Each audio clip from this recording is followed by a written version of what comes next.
సంస్కృత సుభాషితం అనువాద పద్యం 188. సేకరణ పద్య రచన సహజ కవి డాక్టర్ అయినాల మల్లేశ్వరరావు తెనాలి. గానం గానకళారత్న శ్రీ వెంపటి సత్యనారాయణ తెనాలి. ప్రోత్సాహం గీతాబంధు శ్రీ గోలి లక్ష్మయ్య గుంటూరు. సుభాషితం. ఇహ యత్ క్రియతే కర్మ పరత్రైపూపభుచ్యతే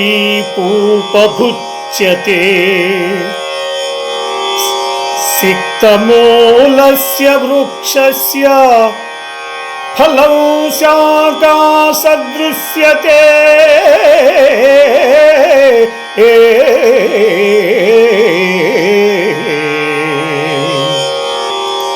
భావం: ఇహలోకంలో ఏ కర్మ చేస్తాడో పరలోకంలో కూడా అదే అనుభవిస్తాడు. చెట్టు వేరుకు నీరు పోస్తేనే పండ్లు కొమ్మల్లో కనిపిస్తాయి.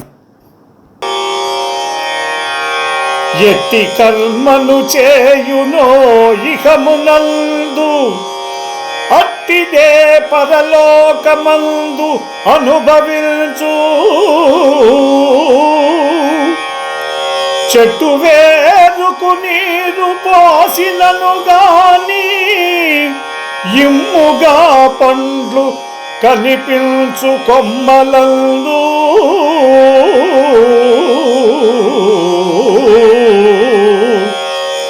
ఇమ్ముగా పండ్లు కనిపించు కొమ్మలందు. ఈ ప్రోగ్రాంపై మీ యొక్క అభిప్రాయాన్ని లైక్ చేసి కామెంట్ రూపంలో తెలియజేయండి.